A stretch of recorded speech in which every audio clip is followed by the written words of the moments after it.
Regresamos. Mercedes de Freitas es la fundadora y directora ejecutiva de Transparencia Venezuela.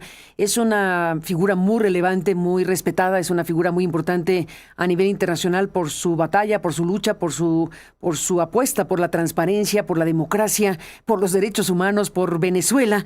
Y bueno, nos alertó con toda razón Mercedes sobre este nuevo proceso contra Alex Saab en Estados Unidos. Y bueno, pues también un filón de oportunidad para que la justicia mexicana, amplíe su interés sobre el caso, porque hay ingredientes relacionados con México en esta trama. Hay que recordar que Alex Saab, este hombre que ha sido, por un lado considerado casi héroe de Venezuela para el régimen de Maduro, y testaferro de Maduro, visto así por parte de Estados Unidos. Alex Saab, finalmente, este operador financiero de Nicolás Maduro, fue arrestado. Al final fue deportado a los Estados Unidos, es colombiano, y el gobierno tutelado de Delcy Rodríguez lo deportó. Finalmente regresó Alex Saab a los Estados Unidos una vez que había sido detenido en un tránsito que tuvo para cargar combustible hace algunos años. Fue enviado a los Estados Unidos, después fue entregado por Joe Biden en un intercambio bastante singular que hizo el expresidente de los Estados Unidos, y lo nombraron ministro y en fin lo recibieron con honores, y ahora fue de regreso a los Estados Unidos en calidad de deportado, y enfrenta acusaciones varias de conspiración para lavado de dinero y fraude. Se le acusa de orquestar una red de corrupción que enriqueció al círculo madurista, entre otras cosas con sobreprecios masivos en los comités locales de abastecimiento y producción, estos llamados CLAPS, comités locales de abastecimiento y producción, que era un programa venezolano, o es, no sé, de alimentos subsidiados para la población más vulnerable. Lo acusa el Departamento de Justicia de que él y sus socios crearon empresas fantasmas, falsificaron documentos, etcétera, etcétera, obtuvieron contratos millonarios sin licitación, etcétera, etcétera. Un entramado que tenía como componente la compra internacional de alimentos básicos que eran o caducados o de baja calidad, leche, despensas, y estos alimentos se le vendían a un Estado venezolano encabezado por Nicolás Maduro, de quien se dice Saab es su testaferro, o ha sido su testaferro. Bueno, se le vendía al Estado venezolano con precios alzados, con precios inflados, estos productos, y se lucraba tremendamente pues con la población, con el hambre de la población, con las necesidades de la población. Así que se le acusa a Alex Saab de lavado de dinero, se le acusa de este entramado que vinculaba al propio gobierno de Maduro. Y aquí el tema donde nos detenemos es que los proveedores, o varios de los proveedores, son mexicanos. ¿Quiénes le vendían la leche, los alimentos a estos comités locales llamados CLAP, a Alex Saab? Pues mexicanos, una red de al menos 10 compañías mexicanas en Nuevo León, Guanajuato, Ciudad de México, y vendían estos alimentos y despensas CLAP por millones de dólares. Yo doy este contexto general para dar paso a Mercedes de Freitas, esta importante fundadora y directora de Transparencia Venezuela, que está aquí para hablar del tema. Mercedes, gracias por tu presencia. Buenos días, un abrazo. ¿Cómo ves todo? Un abrazo, ¿cómo estás? Encantada de hablar contigo. Pues mira, sí, oyéndote, se ve que esto es como una novela latinoamericana, ¿no?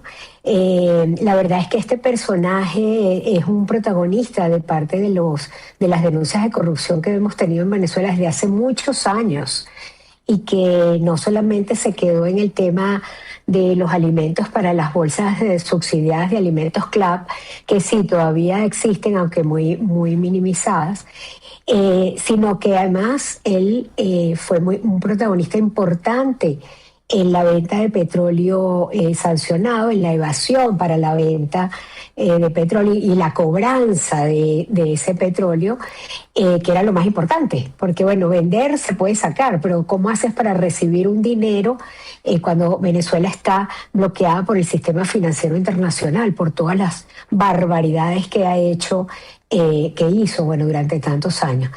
Entonces, es un personaje que está en oro, que está en construcción. Hay denuncias de corrupción muy importantes desde la Misión Vivienda. Eso es un programa que tenía el presidente Chávez en el 2010, 11, 12, o sea que esto es una cosa que viene de lejos.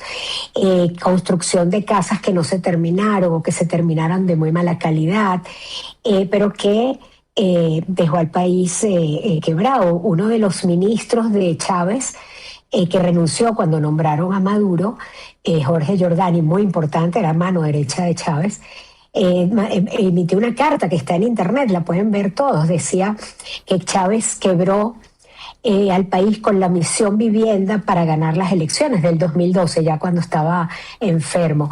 Y en ese programa ya también estaba Alex Saab. Entonces, pues era tanto lo que estaba pasando que para nosotros y para la sociedad venezolana no es solamente una irregularidad comercial, no es solo la venta con un sobreprecio.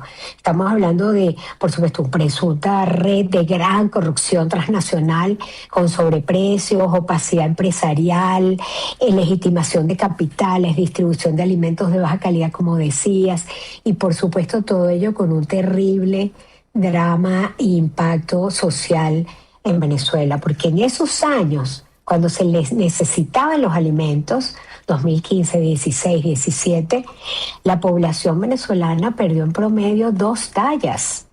O sea, estamos hablando de que el drama era de un nivel superior. Los años de la gran migración, ¿no? Bueno, pues él fue uno de los operadores más importantes de toda la corrupción, que se robó el dinero y que ese robo masivo se transformó en el drama de Venezuela. Absolutamente, el drama de Venezuela y el enriquecimiento impúdico de personajes como Alex Saab a costa del hambre de las personas en Venezuela, a costa de estos programas sociales pagados con dinero público. Y como bien dijiste, pues cuando se apretó la tuerca, al final fueron también por el petróleo que estaba en la condición que tú mencionas. Así que es toda una trama y es rocambolesco. El personaje per se es rocambolesco. Ha ido y venido a Estados Unidos, es una trama impresionante. De esta no se salva. Bueno, no sabemos. Yo la verdad creo que no, porque Estados Unidos, ya el fiscal que llevaba el caso, nosotros tuvimos un evento en el diálogo interamericano en Washington y estaba conmigo en el panel el fiscal que llevaba el caso de Alex Saab, y estaba muy molesto, muy molesto. La verdad era bien impactante escuchar a un fiscal hablar así, porque Estados Unidos lo envió a Venezuela, ¿no? Oye, pero le levantó las sanciones. Antes de tenerte aquí, de que efectivamente Estados Unidos envió a Venezuela, ¿qué recuerdas que dijo el fiscal? ¿Por qué te vino a la mente que estaba realmente enojado? ¿Qué cosas decía el fiscal? Porque los fiscales son muy comedidos cuando hablan de los casos que llevan, ¿no? Sí. No quieren decirlo todo.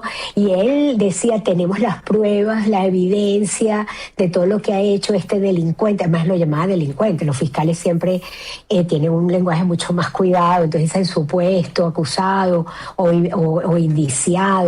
Y realmente entiendo que después de que tú tienes meses y años investigando, que logras capturarlo, después de que estuvo no sé cuántos meses en Cabo Verde, en la pelea en que Maduro y el gobierno de Venezuela decían que era un diplomático venezolano, que era venezolano porque lo habían nacionalizado hace años, que tenía cédula y que tenía papeles que lo acreditaban como diplomático de Venezuela, y que Estados Unidos, el imperialismo, lo tenía preso en Cabo Verde y lo quería extraditar, que eso era una violación del derecho internacional. Bueno, después de todo eso, ver que el trabajo que llevas adelante, que está bien fundamentado por una discusión, con una negociación política, que nunca sabemos qué fue lo que pasó con el gobierno de Biden, que regresó a a Alex Saab a Venezuela.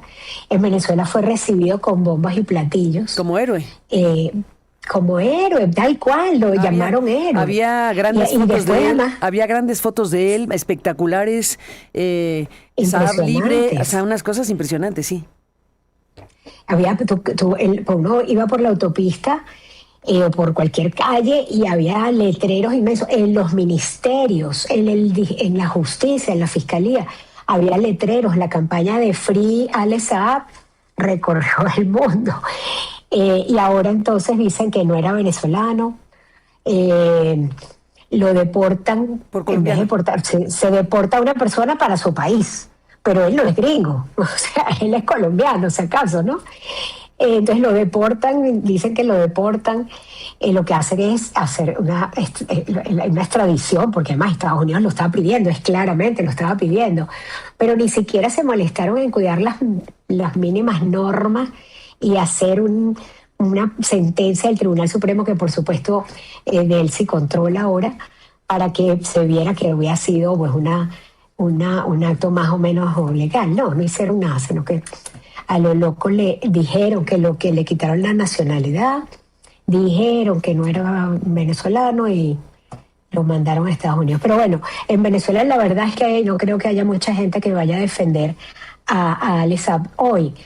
Y bueno, espero que en México tampoco, porque que yo quería aprovechar a hablar contigo, porque como sabes, nosotros llevamos la denuncia contra todos estos casos del abuso, del sobreprecio, la compra de mala calidad, de muchos alimentos que se compró, que las empresas de Alex Saab compraron en Estados Unidos, en México, a una larga lista de empresas mexicanas que lo vendieron con sobreprecio, que firmaron esas facturas y que la aduana dejó pasar y que llegaron a Venezuela en esas condiciones. La aduana mexicana, Mercedes, aquí el tema es, pues sí, si salieron de México, pues la aduana mexicana dejó salir esas facturas infladas y esos productos que llegaron a Venezuela o descompuestos o de mala calidad, pagados con sobreprecio.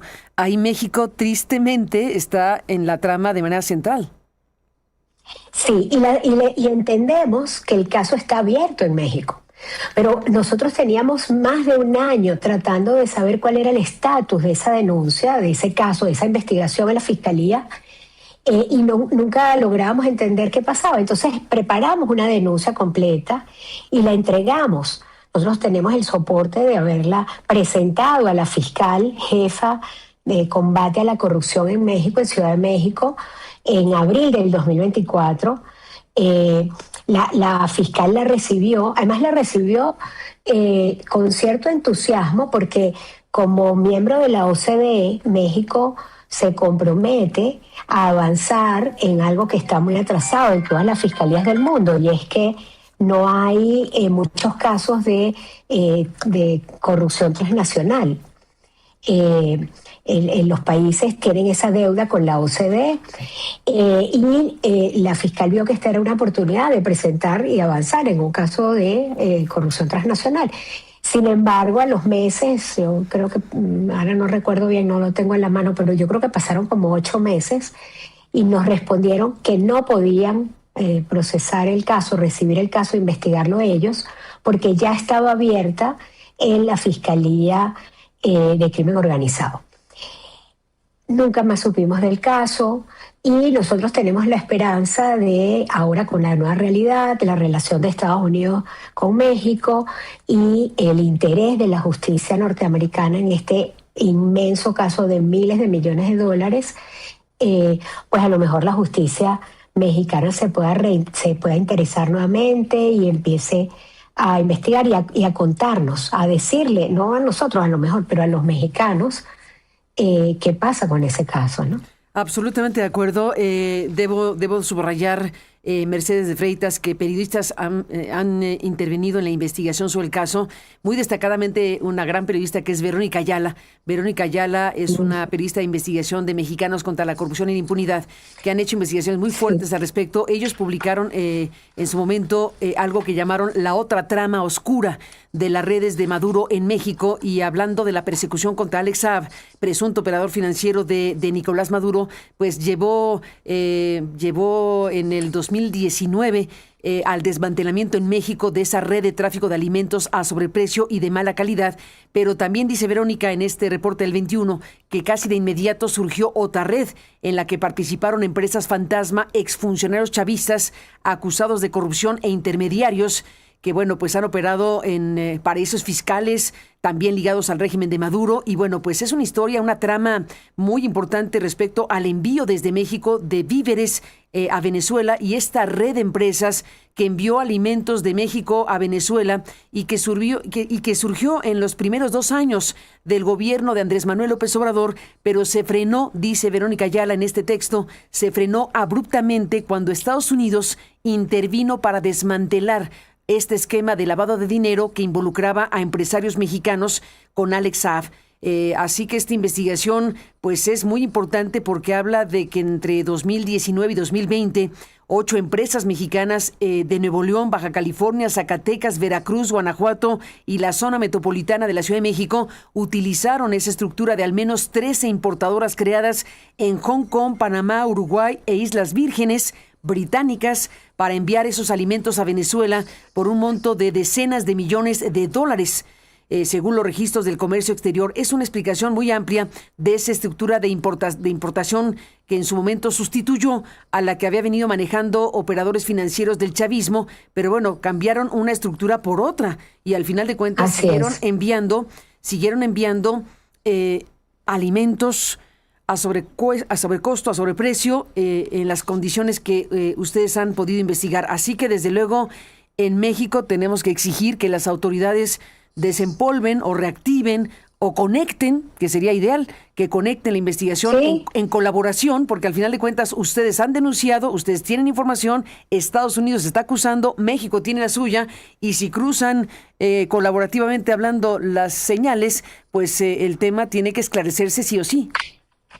Existe legislación internacional que apoya todas esas cooperaciones. El Convención de Naciones Unidas contra la Corrupción, el artículo 49 es clarísimo, donde invita y promueve que los países trabajen en fiscalías mixtas de colaboración inclusive. O sea, no solamente intercambiando información, sino que creen fiscalías en donde participen fiscales de diferentes países, y esta es una innovación que le haría mucho bien a la lucha contra la corrupción. Yo quiero recordar, antes de que se me olvide, que nosotros tuvimos información de este caso, porque le hacíamos seguimiento a lo que compraba el Estado venezolano, ¿no? El Ministerio de Alimentación y la Misión de Alimentación, etcétera, y las empresas públicas venezolanas que se encargaban de las compras. Pero también una información muy útil fue la que publicó la Unidad de Inteligencia Financiera en su momento, en donde dio información sobre la lista de las empresas, y además invitaba a que las empresas, le pidió a la Fiscalía, gracias a la solicitud de la Unidad de Inteligencia Financiera de México, es que la Fiscalía inició la investigación. Nosotros en su momento pedimos, y está publicada en nuestra página web, la pueden ver, pedimos información a todas las aduanas de México sobre todos los productos que exportaran a Venezuela en un periodo, ¿no? En el periodo en que nosotros suponíamos que había habido alguna irregularidad. Al principio no nos la dieron, pero acudimos al INAI, que en su momento era referencia para todos nosotros, lamentablemente ya no existe. Sí, lamentablemente, porque era la referencia para toda América Latina. O sea, para nosotros la referencia mexicana era lo máximo, la posibilidad de realmente cumplir con el derecho de acceso. Bueno, acudimos al INAI y el INAI entregó la información. O sea, mentira, obligó a las aduanas a que entregaran la información, y con esas bases de datos nosotros pudimos hacer la relación de cuántos fueron los sobreprecios, porque comparábamos los precios que aparecían en esas facturas vendidas a Venezuela con precios internacionales de diferentes países, inclusive de México a otros países, ¿no? Inclusive de las mismas empresas a otros países. Entonces, bueno, el estudio está, por supuesto, seguramente la Fiscalía y los investigadores mexicanos y las investigaciones, las Fiscalías de Estados Unidos deben tener más información que nosotros, pero bueno, lo digo como para que vean que se ha tratado de hacer todo y que no puede quedar impune. Ahí no puede haber verdad, justicia, no puede haber paz hasta que no sepamos qué fue lo que pasó y que los culpables reciban sanción, recuperar esos recursos y reparar a las víctimas. Así que el trabajo y el camino es largo, esperemos empezar cuanto antes a ello, ¿no? Sin la menor duda, pues Mercedes de Freitas, muchísimo más de qué hablar contigo. Habremos de reanudar esta conversación, si no tienes inconveniente, pronto, porque tu país está en un momento especialmente crítico, inédito, y desde luego pues solo cierro la conversación ahora para que me des una breve reflexión tuya en qué punto se encuentra Venezuela con este régimen tutelado por Estados Unidos, por esta circunstancia extraordinaria en donde se fue directamente por Maduro, se le tiene preso en Estados Unidos junto con Cilia Flores y todo lo que significa. En tu radar, ¿qué tan cerca, qué tan lejos está Venezuela de una restauración democrática? Es muy incierto porque los deseos no creo que tengan mucho que ver con lo que pueda estar pasando. Nosotros hacemos votos todos los días y además estamos trabajando intensamente para ir diseñando ese país que queremos, con cómo debe ser la justicia, diseñando esos sistemas de justicia, diseñando la administración pública, los sistemas de contrataciones, el acceso a la información pública, cómo se debe tratar a la cleptocracia, etcétera. Sin embargo, el primer paso es tener unas elecciones libres. Nosotros necesitamos que el mundo, no solamente Estados Unidos, el mundo entienda que nosotros no podemos caer en la trampa de la estabilización. Estados Unidos levanta la bandera de la estabilización antes de pasar a una real transición, y para nosotros hay un peligro inmenso de convertirnos en Vietnam, un país donde todas las empresas invierten, pero hay una dictadura de partido único sin libertades y con gran represión. Ese es el camino al que le tenemos pánico. Estamos trabajando intensamente por proponer el camino hacia unas elecciones libres, justas y competitivas, donde todos los políticos y partidos que quieran participar lo hagan con igualdad de condiciones, y donde los venezolanos dentro y fuera podamos votar con seguridad, y de allí salga el liderazgo, salga el nuevo parlamento que elija al Tribunal Supremo, al Contralor, al Defensor del Pueblo, al fiscal, al nuevo CNE, órgano electoral, y desde allí podamos crear todos juntos y construir la institucionalidad democrática. Necesitamos que todos nos ayuden en eso, que sea una petición global, porque esta tutela de Estados Unidos, hay algunas cosas que nos gustan, porque bueno, la liberación de los presos políticos ha sido un respiro inmenso, sin embargo no ha sido completa. Y el control del mundo financiero, eso lo deben tener los venezolanos. No hay mucha transparencia todavía, de hecho hay una gran opacidad aún en los fondos que maneja Estados Unidos. No sabemos cuánto recibe, no sabemos cuánto le manda de él, si no sabemos en qué se gasta, con lo cual estamos viviendo todavía en un régimen autoritario. Y la presión que hacemos dentro, que hacen todos los venezolanos dentro, que hacemos los venezolanos en todos los espacios donde vivimos, necesitamos para ello que el mundo pida la democracia en Venezuela. No creo que eso sea intervenir en ningún país, pedir la democracia en Venezuela, pedir la libertad para los venezolanos.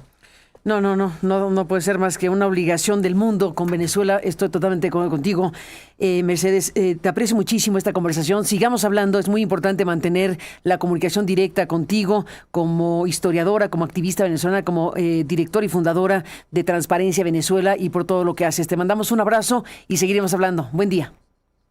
Gracias. Hasta luego. Gracias Saludos. por estar aquí, Mercedes. Gracias por tu exposición sobre el tema de Alex Saab.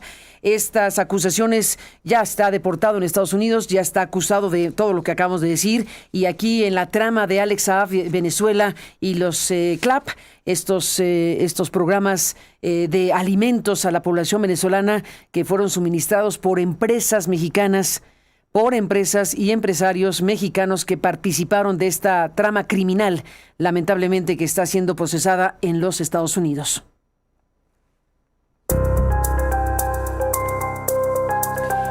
No digo que esté lamentablemente siendo procesada, digo que lamentablemente participaron empresarios y empresas mexicanas.